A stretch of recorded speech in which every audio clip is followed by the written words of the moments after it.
साहित्य निधि में प्रस्तुत है फणीश्वर नाथ रेणु जी का उपन्यास मैला आंचल का भाग 4। डॉक्टर का रिसर्च पूरा हो गया, एकदम कंप्लीट। एक बड़ा डॉक्टर हो गया। डॉक्टर ने रोग की जड़ पकड़ ली है। गरीबी और जहालत इस रोग के दो कीटाणु हैं।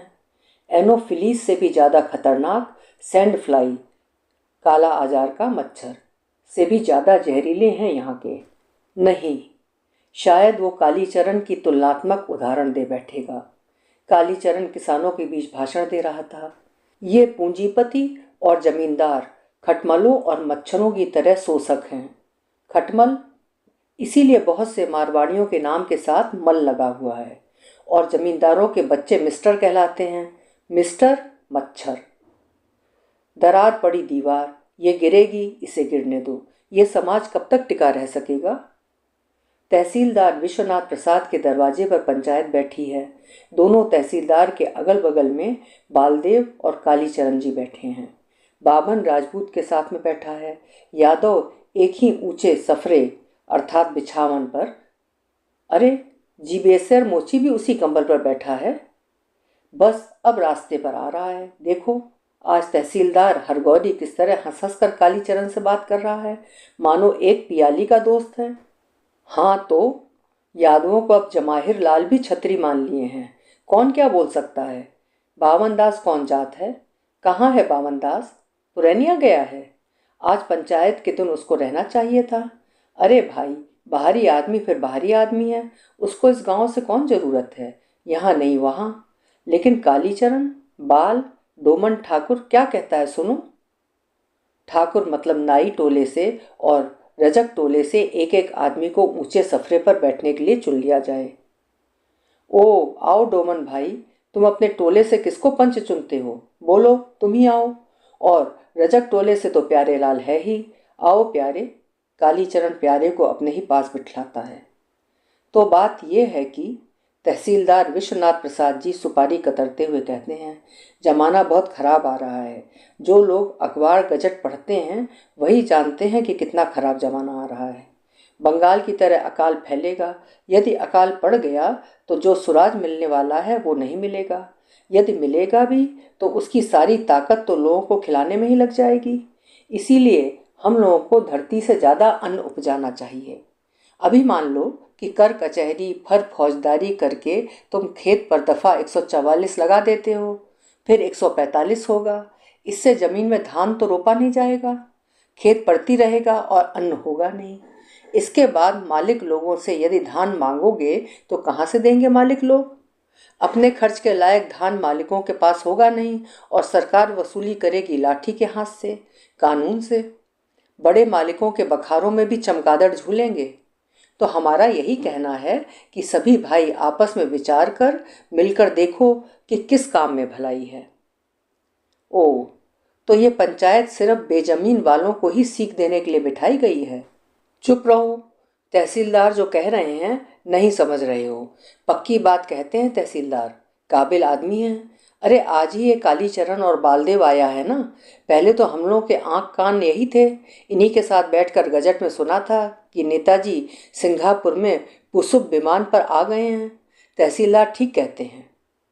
तहसीलदार बाबू, माए बाप, आप ठीक ही कहते हैं। अब आप ही कोई रास्ता बतलाइए।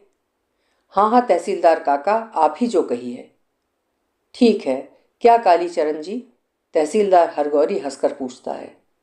कालीचरण को जी कहते हैं हरगौरी बाबू भी। ठीक है ठीक है, तहसीलदार साहब ठीक कहते हैं। तो भाई, हम तो हिंदुस्तान भारतवर्ष की बात नहीं जानते, हम अपने गांव की बात जानते हैं। आप भला तो जग भला। हम तो इसमें गांव का कल्याण देखते हैं कि सभी भाई, क्या गरीब क्या अमीर, सभी भाई मिलकर एकता से रहें। ना कोई ज़मीन छुड़ावे और ना कोई गलत दावा करे। जैसे पहले जोतते आबादते थे, आबाद करें, बांट दें। न रसीद मांगें न नकदी के लिए दरखास्त दें। दोनों को समझना होगा। क्यों हरगौरी बाबू, सुनते हो तो? अपने मैनेजर से जाकर कह देना कि हजूर अब भी होश करें। यदि इस तरह रैयतों के साथ दुश्मनी करेंगे, कम से कम हमारे यहाँ के रैयतों से, तो फिर बात बिगड़ जाएगी। सभी बात तो हमारे ही हाथ में है। हम अभी गवाही दे दें कि हाँ हजूर आली, ये सब फर्जी काम हमसे करवाया गया है, और कुल कागज पत्तर, चिट्ठी चपाटी, रुक्का परवाना दिखा दें तो बस, तो खोप सहित कबूतराए नमः। हाँ हाँ हो। पंचायत के सभी लोग मुक्त अट्टहास कर उठते हैं। अरे तो किस खानदान का तहसीलदार है, ये भी तो देखना चाहिए, सिंह जी हंसते हुए कहते हैं। महारानी चंपावती। हो, हंसी का दूसरा वेग सैकड़ों सरल हृदय इंसानों को गुदगुदी लगाता है। अच्छा, अब काम की बात हो। सुनी कालीचरण बेटा, लीडर बने हो तो बड़ा अच्छा काम है बाबू। गांव का नाम तो इसी में है। कोई सोशलिस्ट का लीडर है तो कोई कांग्रेस का, तो कोई काली टोपी का। लेकिन देख लो भैया, हम गांव के सभी लौंडों के अकेले मालिक हैं। यदि गांव में इधर उधर कुछ किए तो पीठ की चमड़ी भी उधेड़ लें। खेलाबन, जोत खीजी, आप ही लोग कहिए। जो लौंडे हमको कहते हैं काका, मामा, भैया, फूफा, उन लड़कों की गलती पर यदि हम कान पकड़कर मल दें, तो दो कड़ी बात कह दें, तो कोई हमको कोई दोख देगा? नहीं, आप वाजिब बात कहते हैं। हम गांव से बाहर थोड़े ही हैं, लेकिन एक बात हम पहले भी कह देते हैं, यदि आप जैसा काम करने के लिए कहते हैं हम लोग करें, बाद में फिर हमारी गर्दन पर छुरी चले तब? कालीचरण कहता है, इसका जिम्मा हम लेते हैं। अरे हमने कहा ना कि सभी खेला मेरे हाथ में है। तो ठीक है, हम गांव से बाहर थोड़े ही हैं। ठीक बात है, ठीक बात। लेकिन सभी भाई सुन लीजिए, यदि गांव के बाहर का कोई बाहरी हम पर हमला करे तो इसका मुकाबला सभी को मिलकर करना होगा।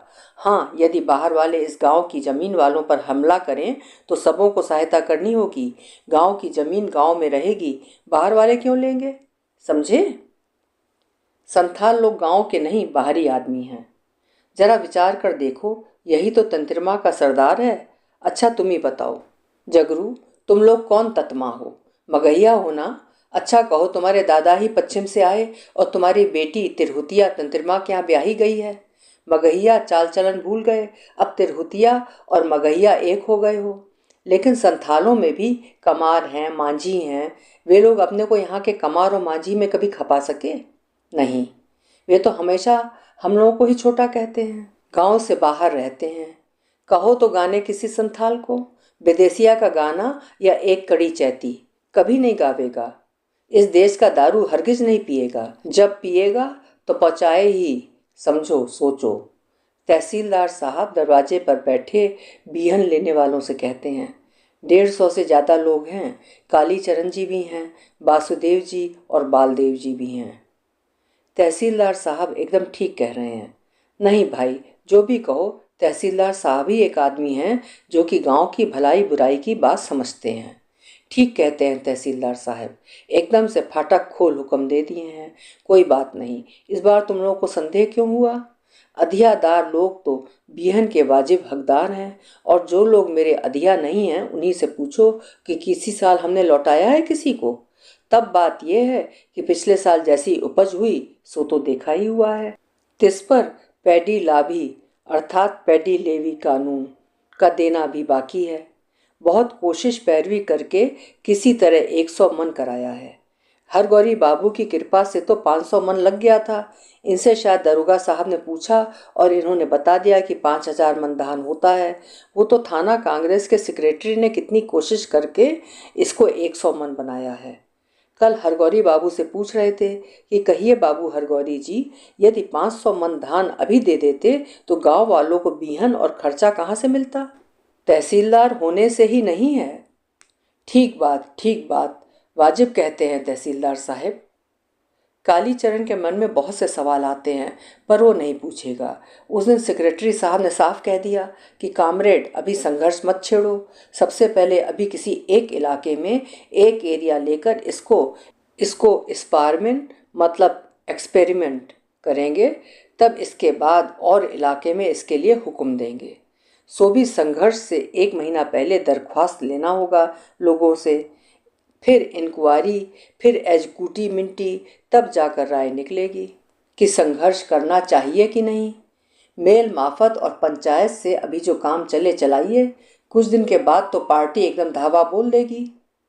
हाँ तहसीलदार साहब ठीक कहते हैं, कालीचरण भी कहता है। बालदेव जी भी कहते हैं, मोहनदास कहाँ है, पुरानिया से लौट कर नहीं आया है। हरगौरी बाबू भी अच्छी तरह समझ गए हैं कि काली टोपी वाले नौजवानों की लाठियों से ज़्यादा खतरनाक हथियार है कानूनी नुक्स। तहसीलदार विश्वनाथ प्रसाद इसके माहिर हैं, उनसे अभी बैर मोल लेना ठीक नहीं।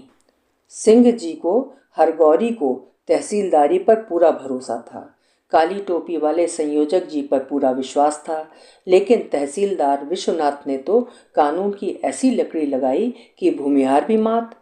राजपूत का बल्लम बरछा उसके आगे क्या करेगा।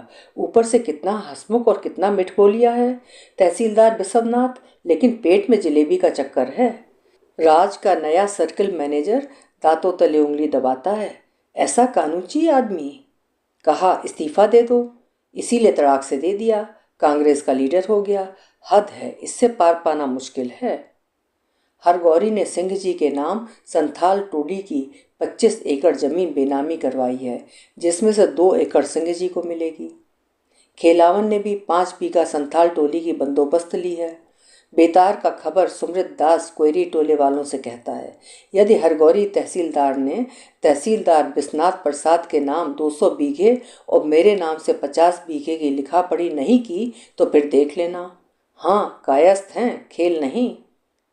सुमृत दास बेतार अब फिर तहसीलदार विश्वनाथ प्रसाद के साथ हैं। अब तो जैसे हरगौरी तहसीलदार वैसे विश्वनाथ तहसीलदार, लेकिन शर्त यही है, संथालों को सब मालूम है। अभी बालदेव जी, बावन दास जी और कालीचरण जी सब एक हो गए। संथाल लोग अच्छी तरह जानते हैं, कोई साथ देने वाला नहीं।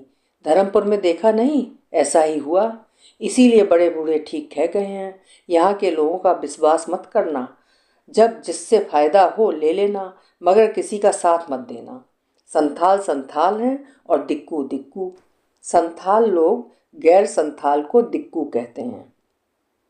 पंचायत देह को पत्थल की तरह मजबूत बनाता है, और पीकर देखो यहाँ का दारू, पत्थल को गरा देगा। हरगिज नहीं, दिक्कू आदमी भट्टी का दारू, इसका विश्वास नहीं। अरे तीर तो है, यही सबसे बड़ा साथी है। साथी छोड़ सकता है, तीर कभी चुकता नहीं। चुनका मांझी क्या बोलता है? डॉक्टर से क्या पूछने गया था? पूछना चाहिए था कालीचरण से, बालदेव से, तहसीलदार साहब से। बालदेव और कालीचरण लोगों को ध्यान दिला रहे हैं तहसीलदार साहब से। डॉक्टर ने कहा कि तुम लोग ही ज़मीन के असल मालिक हो। कानून है, जिसने 3 साल तक ज़मीन को जोता बोया है, ज़मीन उसी की होगी। डॉक्टर ने कहा है? डॉक्टर ने? सनिया मुरमुर हंसती है, हाँ हाँ हाँ। डॉक्टर हम लोग का नाच देखना चाहता है, रोज़ टोकता है, हाँ हाँ हाँ। जवान जोगिया मांझी तीर के मूछ पर जंगली हंस के परों को बांधते हुए कहता है, डॉक्टर ने खरगोश का दाम दिया था 10 रुपया, 12 रुपया दर्जन चूहा, 2 सियार के बच्चों का दाम 50 रुपया। दे सकता है कोई बड़ा आदमी इतना दाम? सरकारी आदमी है मगर घूसखोर नहीं। कालीचरण को एकांत में कहती है मंगला देवी, एकदम अनुनय करके कहती है, काली तुम मत जाना, संथाले लोग नहीं मानेंगे, जरूर तीर चलावेंगे। मैं जानती हूँ, तुम नहीं जानते काली बाबू ये लोग कैसे होते हैं। उनकी सूरतें भ्रम में डालने वाली हैं। देखने से पता चलेगा कि बहुत सीधे हैं, मगर तुम मत जाना काली, तुम्हें मेरे सिर की कसम। ठीक तो है, जो लोग सरगना मेंबर हैं वे क्यों जाएंगे? वासुदेव, सुनरा और सनीचर भी नहीं जाएगा। हाँ, प्यारे भी नहीं जाएंगे। सोमा जट जाएगा, जाने दो, वो मेंबर नहीं है। बालदेव जी तो ऐसी जगह जाएंगे ही नहीं जहाँ हिंसा का भय है, वे नहीं जा सकते। तहसीलदार साहब लीडर हुए हैं, खुद जाएं या लठैतों को भेजें, हिंसा करें या अहिंसा करें। बालदेव जी तो सिर्फ चवन्निया मेंबर हैं। बावन दास यदि रहता तो अभी अकेले सबको मैं तहसीलदार बिस्नाथ के कानून के मात कर देता, लेकिन उसका भी दिमाग खराब हो गया है। 7 दिन हुए चिट्ठी लिखाने गया है, सो लौटा नहीं है। गांधी जी को चिट्ठी देगा। गांधी जी को इतनी फुर्सत कहाँ है बाबा, जो तुमको जवाब देंगे? लेकिन नहीं, बावन ने बहुत बार चिट्ठी लिखवाई है और हर बार जवाब आया है।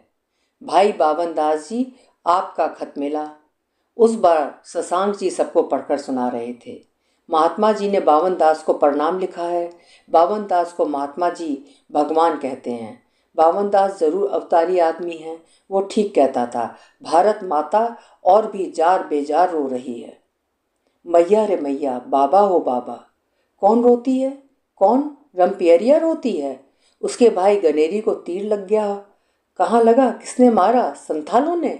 कहाँ? लोग भागे क्यों आ रहे हैं? गांव में कुत्ते भूख रहे हैं, कौवे काँव काँव कर रहे हैं। जोतकी काका ठीक कहते हैं, गांव में चील काग उड़ेगा।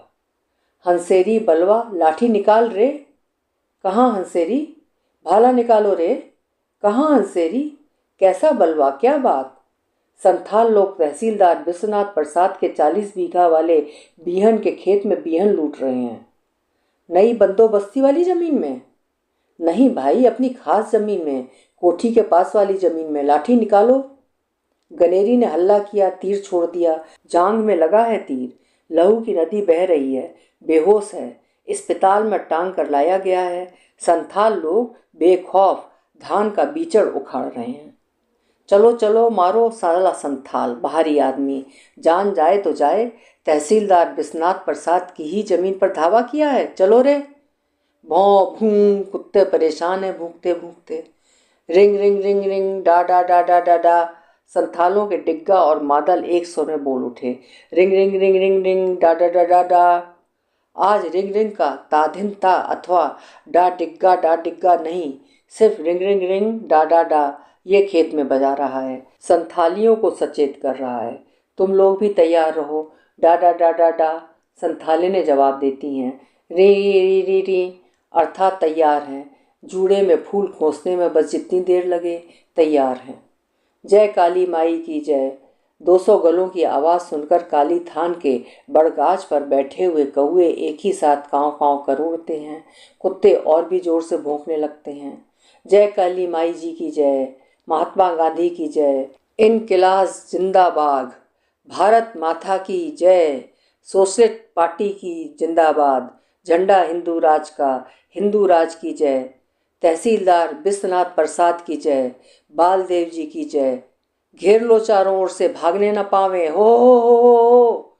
अब नारा नहीं, सिर्फ हो। घर घेर, मारो हो। तीर चला रहा है, लेट जाओ, तीर चलाओ। मारो, गुलेटा चलाओ। बिरसा मांझी भागा जा रहा है, मारो भाला। बिरसा पानी में गिर पड़ा, छप, भाला लग गया। सुखानू को क्या हुआ? तीर लग गया कलेजे में। संथालनी भी तीर चलाती हैं, बच्चे भी। बिरसा मांझी गिर पड़ल रे, डा डा डा डा डा, री री री री, गिरने दो, तुम भी गिरो। बैठ के तीर चला सोनिया। सूखी मुर्मू गिरल रे, डा डा डा डा डा, गिरने दो, तुम भी गिरो, री री। जगारी बेटा, ठीक निशाना लगाना बेटा, हर गौरी तहसीलदार के कलेजे पर। हाँ, वाह बेटा, डा डा डा डा डा, हर गौरी तहसीलदार गिरल रे, गिरने दो, री री री री री। तहसीलदार, हर गौरी तहसीलदार गिर पड़ा। भागो मत। ए सुनो, तुम लोगों को अपना माँ बहन की कसम, गुरु देवता की कसम, काली क्रिया, जो भागे वो दोगला। संथालों के तीर खत्म हो रहे हैं, अब घेर के मारो। मंगलदास को संभालो, चलो। जय काली माई की जय। मारो भाला। अरे बच्चा नहीं है, इसी ने तहसीलदार को मारा है। वाह बहादुर, ठीक है, अब लगाओ गुलेटा उस बूढ़े को, साला टिग्गा बजा रहा है। भाग रहा है, साले सब भाग रहे हैं, घेरो, भागने न पावे। संथाली ने पाट के खेत में छिपी हुई हैं, घेर लो। एकदम फ्री, आज़ादी है, जो जी में आवे करो। बूढ़ी जवान बच्ची जो मिले, आज़ादी है। पाट का खेत है, कोई परवाह नहीं, फांसी हो या काला पानी, छोड़ो मत। संतलाने भी रोती हैं, दर्द से छटपटाती हैं, चिल्ला चिल्ला कर रोती हैं या गाती हैं। कोहराम मचा हुआ है पाट के खेतों में, कोठी के जंगल में। कहाँ 200 आदमी और कहाँ 2 दर्जन संथाल, 1.5 दर्जन संथालिने, सब ठंडा, सब ठंडा। संथाल टोली के 4 आदमी ठंडे हुए, 7 घायल हुए और एक लड़के की हालत खराब है। संथालिने दोहरे दर्द से करहा रही हैं। तहसीलदार की हंसेरी में 10 ठंडे हुए, 12 बुरी तरह जख्मी हुए और 30 आदमी को मामूली घाव लगा है। संथाल टोली को लूट लिया गया। तहसीलदार हरगौरी की हालत बहुत खराब है, शायद नहीं बचेंगे। जोतखीजी ठीक ही कहते थे, गांव में चील काग उड़ेंगे और पुलिस दरोगा गली गली में घूमेगा। पुलिस दरोगा, हवलदार और मलेट्री 4 हवा गाड़ी में भरकर आए हैं। दुहाई माँ काली, एसपी, कलेक्टर, हाकिम सब आने वाला है। लहास लहास, बाप रे, कौन कहता था कि अंग्रेज बहादुर का अब राज नहीं रहेगा। तहसीलदार हरगौरी भी मर गए।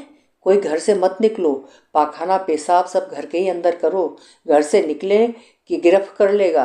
दुहाई काली माई। बालदेव जी को दरोगा साहब ने बुलवाया है। कलिया, कालीचरण को भी। देखें, ये दोनों तो किसी से डरने वाले नहीं हैं। क्या होता है, 2 लीडर तो हैं। ओ, आप ही यहाँ के लीडर हैं? दरोगा साहब बालदेव जी से पूछते हैं। अस्पताल के फालतू घर में दरोगा साहब कचहरी लगाकर बैठे हैं। मलेट्री संथालों को गिरफ्त कर लाया है। जख्मी, घायल और बूढ़े बच्चों को भी, सबको गिरफ्तार किया है। नहीं, जख्मी लोगों की मरहम पट्टी तो कल ही डॉक्टर साहब ने कर दी है। 2 संथाल और 14 गैर संथाल घायलों की पुरैनिया के बड़े अस्पताल भेजा गया है। सबों की लाश भी चली गई है। सिंह जी, शिव शक्कर सिंह और हरेक टोला से 2-4 आदमी लाश के साथ गए हैं। ना जाने कब लाश मिले। मुंह चीर फाड़ कर मिलेगी। हे भगवान! बालदेव जी क्या जवाब दें? लीडर हैं, किसके लीडर? संथालों के या गैर संथालों के? खखार कर गले को साफ करते हुए बालदेव जी के मुंह से बस वही पुराना जवाब निकलता है जो उसने हरगौरी को दिया था जिस दिन कलिया पगला हो गया था। नहीं हुजूर, हम तो मूर्ख और गरीब ठहरे। मूर्ख आदमी चाहे गरीब आदमी कभी लीडर हुआ है हुजूर? दारोगा साहब बालदेव जी को पास की कुर्सी पर बैठने को कहते हैं। अरे, हम आपको जानते हैं बालदेव जी, बैठिए। वासुदेव और सुंदर एक दूसरे का मुंह देखते हैं। कालीचरण जी को भी पूछा नहीं। लो, तहसीलदार साहब संभाल लेते हैं। दरोगा साहब, यही हैं कालीचरण बाबू, यहाँ के सोशलिस्टों के लीडर। बड़े बहादुर हैं, लेकिन सिर्फ बहादुरी नहीं, मगज भी हैं। ओहो, कालीचरण जी हैं। आइए साहब, आप लोग तो साहब क्या कहते हैं ना, जो ना करवाइए। दरोगा साहब मुंह में पान जर्दा डालते हुए कहते हैं। लेकिन यहाँ तो सुना है कि आप लोगों ने बड़े दिमाग से काम लिया है।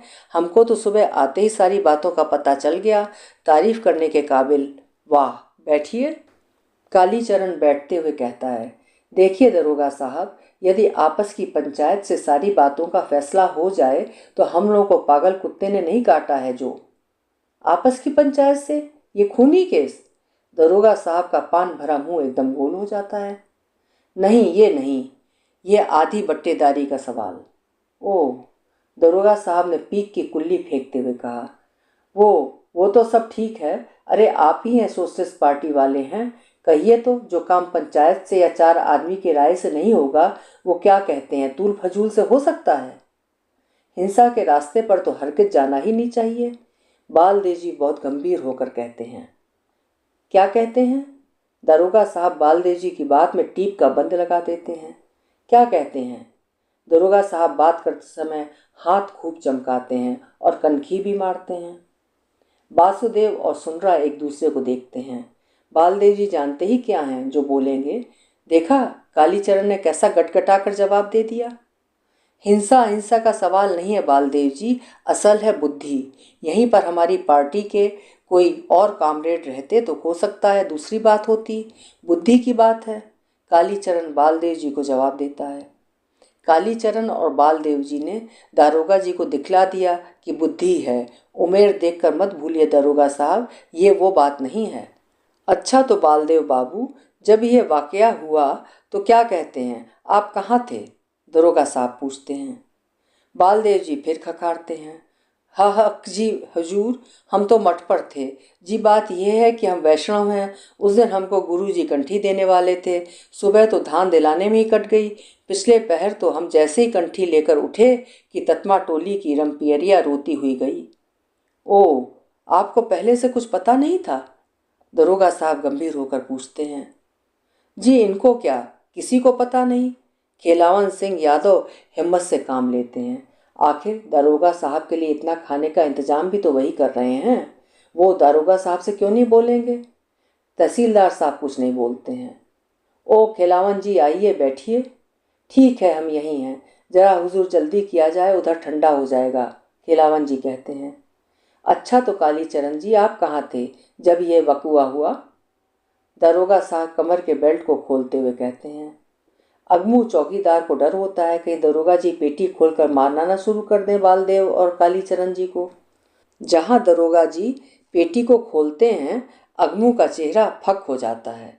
नहीं, ऐसा नहीं कर सकते दारोगा जी, मैं तो उसी दिन सुबह को धान दिखाकर ठीक 12 बजे दिन में ही पुरैनिया चला गया था। तहसीलदार हरगो तहसीलदार बिस्नाथ प्रसाद जी जानते हैं। ओ, आप पुरैनिया गए थे?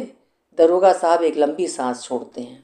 अच्छा, तो अब उस पहर को काम कीजिएगा दरोगा साहब, तहसीलदार साहब कहते हैं। नहीं तहसीलदार साहब, एसपी आने वाले हैं, हमको अभी सब काम खत्म करके रखना है। गवाहों के इजहार जी, कुछ असल गवाही 2-3 ले लीजिए और सब बाद में। अरे काली बाबू, बालदेव बाबू, तुम लोग जो सच्ची बात है वही कहोगे, कोई झूठी गवाही तो नहीं। लिख लीजिए इन दोनों के बयान, दस्तखत करना दोनों जानते हैं। आप लोगों का क्या ख्याल है? दरोगा साहब धीरे से पूछते हैं। हाँ, दस्तखत करने में क्या है, कालीचरण कहता है। कालीचरण हाथ झाड़कर दस्तखत करते हैं और बालदेव जी बड़े प्रेम से आस्ते आस्ते लिखते हैं। भाई बालदेव जी सचमुच में साधु हैं। बलदेव, दरोगा साहब कहते हैं। बालदेव, जरा ब में एक लाठी लगा दीजिए और दा के ऊपर क्या कहते हैं, एक तलवार सी, और बा कलम खुद। दरोगा साहब, बालदेव जी नाम में भी लाठी तलवार नहीं लगाते हैं। हिंसाबाद। कालीचरण मुस्कुराकर खड़ा हो जाता है। दरोगा साहब ठठाकर हंस पड़ते हैं। इसके बाद सभी लोग हंस पड़ते हैं। अलबत्त, जवाब दिया कालीचरण जी ने। दरोगा साहब पानी पानी हो गए। देखो, बुद्धि है या नहीं? 9 आसामी का चालान कर दिया। 9 संथालों के अलावा जो लोग घायल होकर अस्पताल में पड़े हैं, वे लोग भी गिरफ्त में हैं। पुरैनिया अस्पताल में बंदूक वाले मिलिट्री का पहरा है। गैर संथालों में कोई गिरफ्त नहीं हुआ, लेकिन ये मत समझो कि मुफ्त में ये काम हुआ है। दारोगा साहब कहने लगे कि खिलावन जी, आपके बारे में एसपी साहब को संदेह हो गया है कि आपने सभी यादवों को हंसेरी में जाने के लिए ज़रूर हुक्म किया होगा। खिलावन जी की हालत ख़राब हो गई है। वो तो तहसीलदार साहब के भाई थे जो 5,000 पर बात टूट गई। नहीं तो अभी बड़े घर की हवा खाते रहते खिलावन जी। सिंह जी घर में नहीं थे, शिव शंकर सिंह जी भी नहीं थे। अब सिंह जी लोगों के मन में क्या है कौन जाने। दरोगा जी भी राजपूत ही है। आदमी के मन का कोई ठिकाना नहीं, कब क्या करे। मुफ्त में सबकी गर्दन नहीं छूटी है। 5,000। तहसीलदार बिस्नाथ को कुछ लगा कि नहीं? सुमृत दास बेतार को आज 3 दिनों से पेट में सूल हो गया है, नहीं तो सब बात कह जाता। अरे बहुत दिन जिएंगे सुमृत दास जी, बहुत उमेर है। तो हमारा उमेर तुम लोग क्या लगाते हो? यही 40? 40 नहीं, 35। जामुन का सिरका बिना पानी के पी गए थे, इसलिए सब दांत झड़ गए। अच्छा सुमृत दास जी, कुछ पता है कि? अरे ये मत समझो कि सुमृत दास सूल के घर में पड़ा हुआ था। राम झरोके में बैठ के सबका मोजरा ले। पूछो, जानना क्या चाहते हो? क्या तहसीलदार साहब को भी रुपया लगा है? तहसीलदार बिस्नाथ प्रसाद को इतना बेवकूफ़ न समझना। वो दरोगा तो ये तहसीलदार, तुम कौआ तो हम कैथ वाली कहानी नहीं सुने हो। तहसीलदार हर गौरी बेचारा। अति संघर्ष करे जो कोई, अनल प्रकट चंदन ते होई, सियावर रामचंद्र की जय। लेकिन राजपूत टोले को तो एसपी साहब भी नहीं छोड़ सकते। जानते हो एसपी साहब क्या कहते थे? ये समझ में नहीं आता है कि तहसीलदार बिस्नाथ प्रसाद की ज़मीन से बिहन बचाने के लिए तहसीलदार हरगौरी सिंह क्यों गए? ज़रूर कोई बात है। सिंह जी को एक चरण लगेगा। गवाही में किन लोगों का नाम है? अरे गवाही क्या, बोलो तुम ही ईमान धर्म से कि संथाल लोग ने जोर जबरदस्ती किया कि नहीं। इसमें क्या संदेह है? तो गवाही के लिए कोई बात नहीं, लेकिन गांव की तकदीर चमकी है। इतना बड़ा केस कभी हाथ नहीं लगेगा। इसमें जो भी गवाही देने जाएगा उसको तो 3-3 खिलाने वाले रहेंगे। तीनों एक ही केस में नत्थी हैं, समझे? खबरदार, मेरा नाम भी मत लेना। हाँ, और मेरा भी तो फैसला नहीं हुआ है। हमको क्या देते हैं लोग? जितना कागज पत्तर लिखा पड़ी होगी सब तो सुमृत दास के मत्थे पड़ेगा। लेकिन इस बार नहीं, पहले फैसला कर लें। संथालों में किस किस की गवाही हुई? अरे संथाल टोली में गवाह आवेगा कहाँ से, सभी तो आसामी हैं। बड़का मांझी का 12 साल का बेटा भी। दारोगा जी ने जब पूछा कि बताओ क्यों बीचड़ लूट रहे थे, तो बिरसा ने जवाब दिया कि हम लगाया है। इसके बाद दारोगा जी ने झाड़ झपट के पूछा तो बिरसा के बाद सबों ने तुरंत कबूल कर लिया कि बीचड़ तहसीलदार साहब विश्वनाथ प्रसाद का है। औरतों और बच्चों ने भी कहा तहसीलदार का बीचड़ है। तब उखाड़ता था जबरदस्ती क्यों तुम लोग? तो जवाब दिया कि जमींदारों ने मिलकर हमारी जमीन छुड़ा ली है, इसीलिए लूट लिया। हा हा हा, साफ जवाब। जमीन छुड़ा लिया तो बिहन लूट लिया। हा हा, सच, काली क्रिया, ऐसा ही जवाब दिया। नहीं तो तुम समझते हो कि सुमृतदास झूठ कहता है? अरे, यदि संथालों ने ऐसा बयान नहीं दिया होता तो क्या समझते हो तुम लोग अभी घर में बैठकर हा हा ही करते? अभी जेहल खाना में केलू पेलते रहते, समझे? दारोगा जी ने भी सोचा कि आग लगते झोपड़ा, जो मिले सो लाभ। इसीलिए न कहा कि तहसीलदार इतना बेवकूफ़ नहीं। तब दारोगा जी का इलाका है जो ऊपरी झाड़ झपड़ पान सुपारी वसूल सकें। इसमें तहसीलदार साहब का कर सकते हैं। सिंह जी को 5,000 और शिवशंकर सिंह को भी उतना ही लगेगा। डाकदर से भी कुछ पूछा है दारोगा ने, पता नहीं अंग्रेजी में क्या डिम डाम बात हुई। एसपी साहब से भी डॉक्टर साहब अंग्रेजी में ही बोल रहे थे। आदमी काबिल है ये डॉक्टर। हर एक लहाज के बारे में क्या लिखा है जानते हो? लिखा है कि संथालों की मार से मालूम होता है कि, और घाव के मुंह देखकर मालूम होता है कि किसी ने अपनी जान बचाने के लिए ही इस पर हमला किया है। और इधर वालों का लहाज को लिखा। लहाज? लहाज लाश। पुलिस दरोगा मलेट्री मार जेहल काला पानी, नहीं फांसी। सचमुच यदि तहसीलदार विश्वनाथ प्रसाद नहीं होते तो आज फांसी। कालीचरण के ऑफिस में जाने से और बातों का पता लग जाएगा। हरगौरी की माँ रो रही है। राजा बेटा रे, गौरी बेटा रे। हरगौरी की 16 साल की स्त्री बिना गौना के ही आई है। वो बहुत धीरे धीरे रोती है। घूंघट के नीचे उसकी आंखें हमेशा बरसती रहती हैं। शिवशंकर सिंह पूर्णिया से लौट आए हैं। पुत्र का दाह कर्म करके लौटे हुए पिता को देखकर लगता है। झुकी कमर पर हाथ रख के शिवशंकर सिंह बैलों की ओर देख रहे हैं। 2 दिनों से घास पानी छोड़े बैठे हैं दोनों बैल। आंखों में आंसू भर भर कर दोनों कभी कभी चौकन्ना होकर इधर उधर देखते हैं, फिर एक लंबी सांस लेकर एक दूसरे को देखते हैं, एक दूसरे को जीभ से चाटते हैं, मानो ढाढ़स बंधा रहे हों। हरगौरी इन्हें कितना प्यार करता था। जब ये 2 साल के बाछे थे तभी से हरगौरी इनके साथ खेलता था। उसकी बोली सुनते ही दोनों खुशी से नाचने लगते थे। जान से भी बढ़कर प्यार करता था वो। शिवशंकर सिंह की आंखें आंसू से धुंधली हो रही हैं। जब तक हरगौरी की लाश नहीं मिली थी उन्हें अपने गिरफ्तार होने का डर लगा हुआ था। दाह क्रिया समाप्त करके वकील साहब ने राम कृपाल सिंह को रोका तो शिवशंकर सिंह को लगा कि पुल नीचे धंस रहा है, धरती हिल रही है। दरोगा साहब राम कृपाल सिंह को गिरफ्त करके उधर ले गए और शिवशंकर सिंह अपने साथियों के साथ वहीं से लौट गए। स्टेशन तक दौड़ते ही आए थे। न जाने दरोगा साहब के मन में कब क्या हो। भाग की बात हुई कि बिरजू सिंह फिसलकर गिर गए और गाड़ी खड़ी हो गई, नहीं तो शिवशंकर सिंह वहीं प्लेटफार्म पर ही खड़े रह जाते। सबने तो कद कूद कर हत्था पकड़ लिया। सिंह जी ने जो ही एक हत्थे में हाथ लगाया कि एक काले कोट वाले ने पकड़ कर खींच लिया। सिकंदर के पास जाते जाते बिरजू सिंह गिर गए तो गाड़ी खड़ी हो गई। बेचारे बिरजू सिंह का एक हाथ कट गया है। गाट बाबू उसको कटिहार अस्पताल ले गए। जब तक घर नहीं पहुंच गए थे शिवशंकर सिंह को भरोसा नहीं था। क्या जाने किधर से लाल पगड़ी वाला निकल पड़े। हसल गांव हाट के पास एक लाल चादर वाले को देखकर उनका कलेजा धुकधुका उठा था। भले आदमी ने लाल चादर की पगड़ी क्यों बांध ली थी। घर आते हरगौरी की माँ को छाती पीटते और जमीन पर लौट कर रोते देखा तो वे भी बच्चों की तरह बिलक बिलक कर रोने लगे। पुरबिया घर के ओसारे पर हरगौरी की विधवा बहू घूंघट काढ़े रो रही थी। सामने दीवार पर हरगौरी का फोटो टंगा हुआ है। रौथट मेला में छपाया था, पगड़ी बांधकर हाथ में तलवार लेकर। बेटा रे, गौरी बेटा रे। शिवशंकर सिंह बैल की गर्दन पकड़कर रो रहे हैं। बेटा रे, गौरी बेटा रे। सुमृत दास के कान में सबसे पहले आवाज पहुंचती है। ओ शिवशंकर सिंह आ गए शायद। शिवशंकर बाबू रोइए मत। देखिए कलेजा पोख्ता कीजिए, आप ही इतना जी छोटा कीजिएगा तो औरतों का क्या हाल होगा। हे, हर गौरी की माँ मर जाएगी, उसको समझाइए सिंह जी, रोइए मत।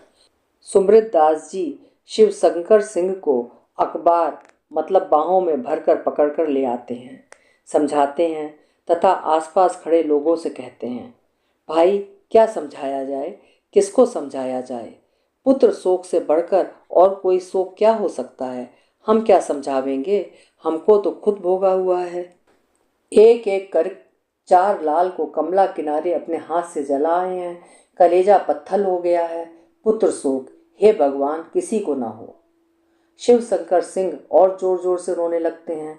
धीरे धीरे भीड़ बढ़ती जाती है। सभी आकर यही जानना चाहते हैं कि और आगे क्या हुआ। हरगौरी की मृत्यु से ज़्यादा दिल दहलाने वाली बात थी राम कृपाल सिंह की गिरफ्तारी। क्यों गिरफ्तार किया, कैसे गिरफ्तार हुआ और किन लोगों पर उबारंट है। तहसीलदार बिस्नाथ पर भी। तहसीलदार साहब आ रहे हैं, मोड़ा दो रे। तहसीलदार को देखते ही शिव शंकर सिंह फिर धरती पर लौट गए और जोर जोर से रोने लगे। बिस्नाथ भैया, कलेजा टूक टूक हो रहा है, भैया हो कलेजा। तहसीलदार साहब समझाते हैं, शिव शंकर सिंह रोइए मत, ये रोना तो जिंदगी भर के लिए मिला है। एक दिन रोने से दिल ठंडा नहीं होगा, लेकिन अभी रोने का समय नहीं है। मालूम होता है मुकदमा खराब हो गया।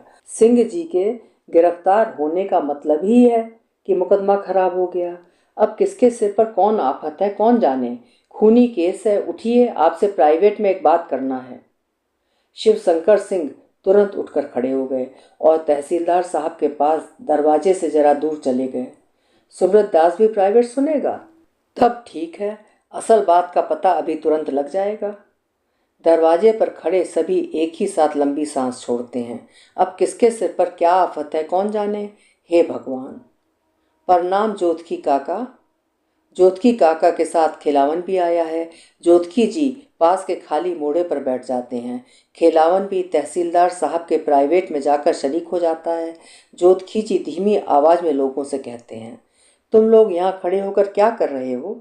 उनके कहने का ढंग ही ऐसा था जिसका माने निकलते थे, तुम लोगों की जान बलाई हुई है क्या।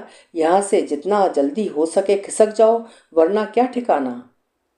सब जल्दी से मौका देखकर उठ खड़े होते हैं। जोतकी जी कहते हैं, यहीं चले आइए तहसीलदार साहब। सभी चले गए। लेकिन बात यह है कि एसपी ने तो ये नोक्स पकड़ा है। तहसीलदार विश्वनाथ की जमीन का बीहन बचाने के लिए तहसीलदार हरगौरी क्यों गया था। तहसीलदार साहब कहते हैं, राम कृपाल भैया तो है नहीं, हम आपको क्या कहें, लेकिन मुकदमा तो आपका ही है, बाजीवन खर्चा तो आपको ही देना चाहिए। शिवशंकर सिंह गिड़गिड़ा कर कहते हैं। जोतखी जी कुछ कहने के लिए खखारते हैं, लेकिन सुब्रत दास बेतार बीच में ही जवाब देता है। शिवशंकर सिंह, मुकदमा तहसीलदार बिस्नाथ का नहीं, तहसीलदार हरगौरी का है। पूछिए कैसे। वो बात यह है कि असल में ये सब खुरखार बेदखली नीलामी तो हरगौरी बाबू ने शुरू किया था। हमसे ज़्यादा कौन जानेगा। तहसीलदारी कारोबार तो आप क्या समझिएगा। यदि बेदखली और नई बंदोबस्ती की बात नहीं उठती तो गाँव में लंका कांड नहीं होता। पहले तो तहसीलदार हरगौरी ने ही शुरू किया। तहसीलदार विश्वनाथ उनके मददगार हुए तो इन्हीं की ज़मीन पर संथालों ने धावा कर दिया। अब बताइए कि असल में ये मुकदमा किसका हुआ। असल बात हम जानते हैं, दारोगा को 10,000 देना ही होगा। खिलावन कहता है, तहसीलदार अब जैसे भी हो सब कोई सलाह करके गांव के इस गरह को टालिए। राम कृपाल भैया हैं नहीं, हम क्या कहेंगे। शिवशंकर सिंह बस यही एक जवाब देते हैं। बहुत देर के बाद जोतखी जी कहते हैं, जो भी हो न्याय बात तो यही है कि विश्वनाथ बाबू इस मुकदमे में अभी पूरी पैरवी करें। अंत में यही तय हुआ कि सबसे पहले राम कृपाल सिंह जी को जमानत पर छुड़ाया जाए। इसके बाद सब मिलकर जो वाजिब हो सोचें, जो खर्चा होगा सिंह जी लोगों को देना होगा। जोतखी जी ने मुस्कुराते हुए कहा, आज सोशलिस्ट लोग शोक सभा करने गए, एक भी आदमी सभा में नहीं गया।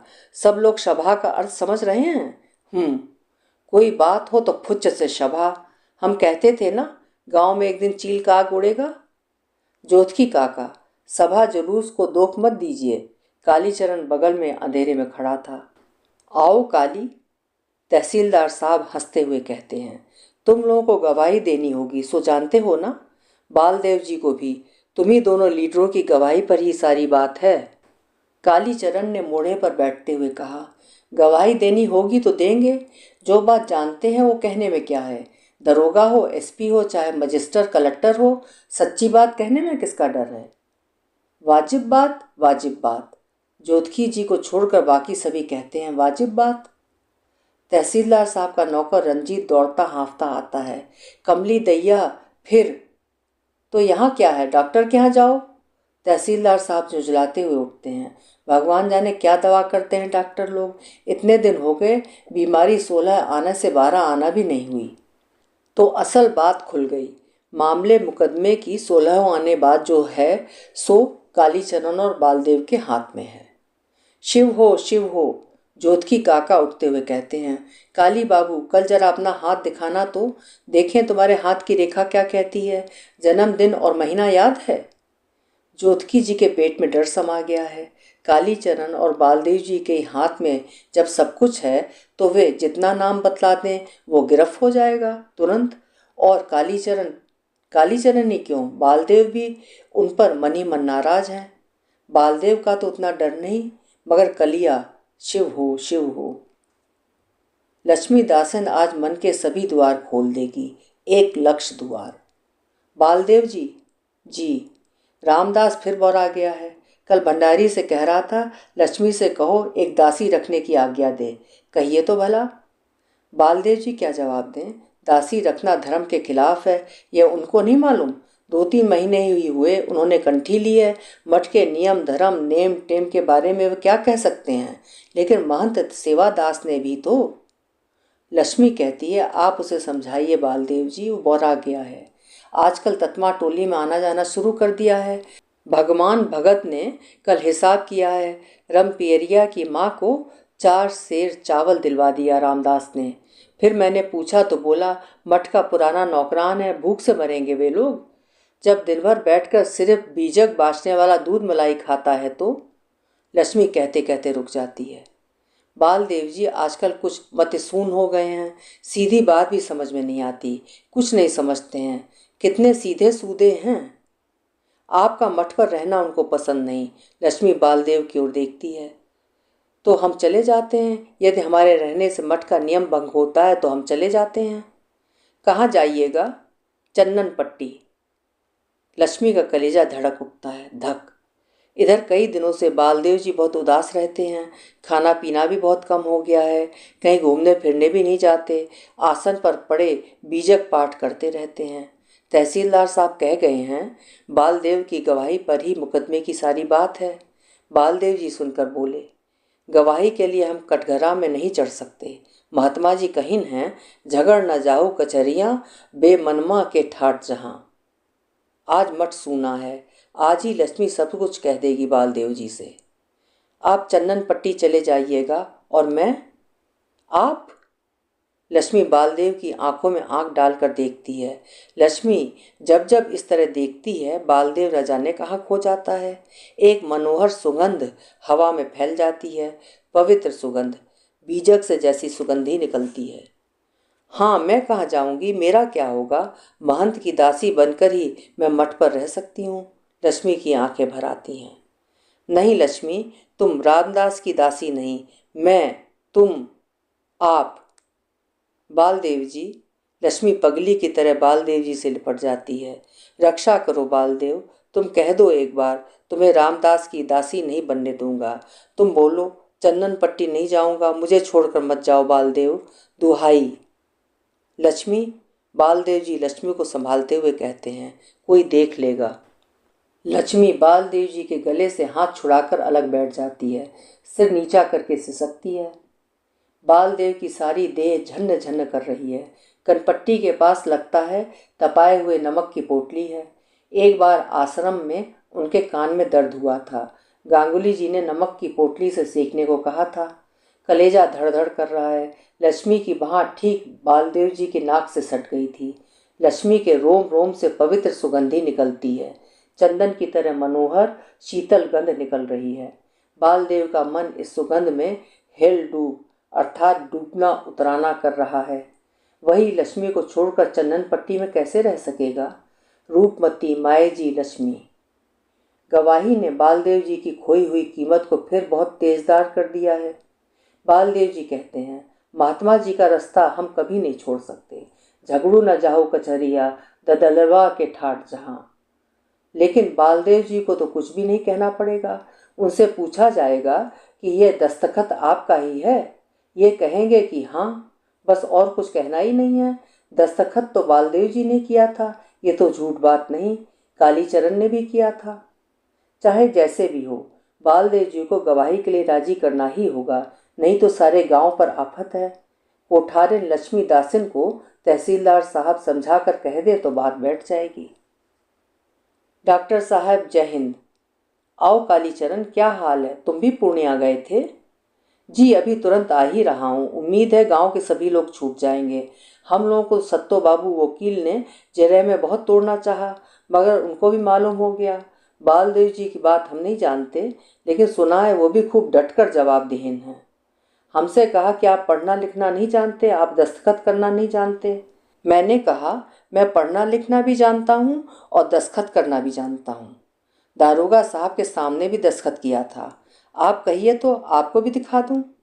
हाकिम ने कहा कि आप अपना दस्तखत चीनिए। हमको भी क्या चश्मा की ज़रूरत है? फटाक से चिन्हा तो दिया। लेकिन जिस कागज़ पर तुम लोगों ने दस्तखत किया था उसमें क्या लिखा हुआ था? डॉक्टर पूछता है। क्या लिखा हुआ था? सो तो नहीं पढ़ा। दरोगा साहब ने तो अंग्रेजी में लिखा था। सरकारी कागज़ पर कोई खिलाफ बात थोड़े ही लिखेगा। हो। डॉक्टर ठठाकर हंस पड़ता है। और बालदेव जी ने भी वही कहा होगा। हाँ, लेकिन इसमें हंसने की क्या बात है? कालीचरण जरा रूखा होकर कहता है। हाँ भाई, हंसने की बात नहीं, बात रोने की है। कालीचरण, मुझे कुछ बोलना तो नहीं चाहिए, लेकिन मत समझना कि संथालों की जमीन छुड़ाकर ही जमींदार संतोष कर लेगा। अब गांव के किसानों की बारी आएगी और तुमको तथा बालदेव जी को ही उन्होंने अपना पहला हथियार बनाकर इस्तेमाल किया है। ये रोने की बात नहीं। डॉक्टर एक ही सांस में सब कह गया। लेकिन आपने भी तो लिख दिया है कि संथालों की मार को देखकर पता चलता है कि किसी ने अपनी जान बचाने के लिए इन पर हमला किया है। कालीचरण तमतमा गया है। ये किसने कहा तुमसे? डॉक्टर आश्चर्य से मुंह फाड़ते हुए कहता है, ऐसा कहीं लिखा जाता है? मैंने तो सिर्फ जख्म के बारे में लिखा है। संथाल अथवा गैर संथाल मैं नहीं जानता। मैं तो रोग और घावों की जाति के बारे में ही जानता हूँ। डॉक्टर उत्तेजित होकर कहता ही जाता है, काली, तुम लोगों ने अच्छा नहीं किया, लेकिन तुम लोगों को दोष भी तो नहीं दे सकता हूँ। तहसीलदार साहब तो आपको खूब मानते हैं। कालीचरण सीधी बात करना जानता है। कमली दीदी क्या कहना चाहता है? मौसी कहती है कमली दीदी खूब मानती है, उसकी माँ भी इज्जत खातिर करती है, यही ना? हाँ। कालीचरण को मानो सहारा मिलता है। तो क्या हुआ? तहसीलदार साहब गांव के रईस हैं, मुझसे उम्र में बड़े हैं। कमला की बीमारी के चलते मुझे कुछ ज़्यादा आना जाना पड़ता है। वे मुझे बहुत प्यार करते हैं, मैं भी उन लोगों की इज्जत करता हूँ। लेकिन इसका मतलब ये नहीं कि मैं तहसीलदार साहब के अन्याय का भी समर्थन करूँगा अथवा पक्ष लूँगा। कमला बहुत देर तक मौसी के आंगन में खड़ी होकर सुन रही थी। डॉक्टर की अंतिम बातों को सुनकर उसका कलेजा धक धक करने लगता है। वो अपने को संभाल नहीं सकती है। उस पर घटनाओं की प्रतिक्रिया बड़ी तीव्र गति से होती है। नाटकीय ढंग से वो प्रवेश करती है। इसीलिए आप आजकल मेरे यहाँ नहीं आते? इसीलिए आपने उस दिन कहला भेजा था कि तहसीलदार साहब कमला को पटना ले जाएं, यहाँ इलाज नहीं होगा? क्यों? सभी एक ही साथ चमक उठते हैं। मौसी हंसकर कहती है, तू आज लड़ने के लिए कमर कसकर आई है पगली, बैठ। डॉक्टर कमला की ओर टकटकी लगाकर देख रहा है। चेहरा लाल हो गया है कमला का, आंखें डबडबाई हुई हैं, गले के पास की रग तीव्र गति से फड़क रही है। डॉक्टर ने बहुत बड़ा अन्याय किया है। रक्त का दबाव बढ़ गया होगा। कमला के होंठ फड़क रहे हैं, थरथरा रहे हैं। वो रो पड़ती है। मौसी। कमला, डॉक्टर जोर से कहता है, तुमने तो कुछ समझा बूझा नहीं और लगी आकर बरसने। मैं तो कालीचरण को समझा रहा था कि यदि मैं किसी राजनीतिक पार्टी में होता तो ऐसा नहीं करता। डॉक्टर ने वातावरण को हल्का बनाने की पूरी कोशिश की, लेकिन अच्छा होता यदि कमला उससे रूठी रहती। इसी दिन के इंतजार में वो था। आज कमला को पूर्ण स्वस्थ बनाया जा सकता था, लेकिन अब वो चूक गया। अब परिणाम के लिए तैयार रहना है। जब तक डॉक्टर बोलता रहा, कमला चुपचाप सुनती रही। अचानक उसके मुखमंडल पर छाए बादल फट गए। एक हल्की मुस्कुराहट उसके होठों पर धीरे धीरे जगने लगी। नाक के बगल की नीली रेखा धीरे धीरे खिल रही है, मानो कमल की पंखुड़ियां धीरे धीरे खुल रही हों। मौसी चुपचाप कभी कमला की ओर, कभी डॉक्टर की ओर देखती है। उसके होठों पर भी मंद मुस्कुराहट खिंची हुई है। उपन्यास मैला आंचल की शेष कहानी अगले भाग 5 में।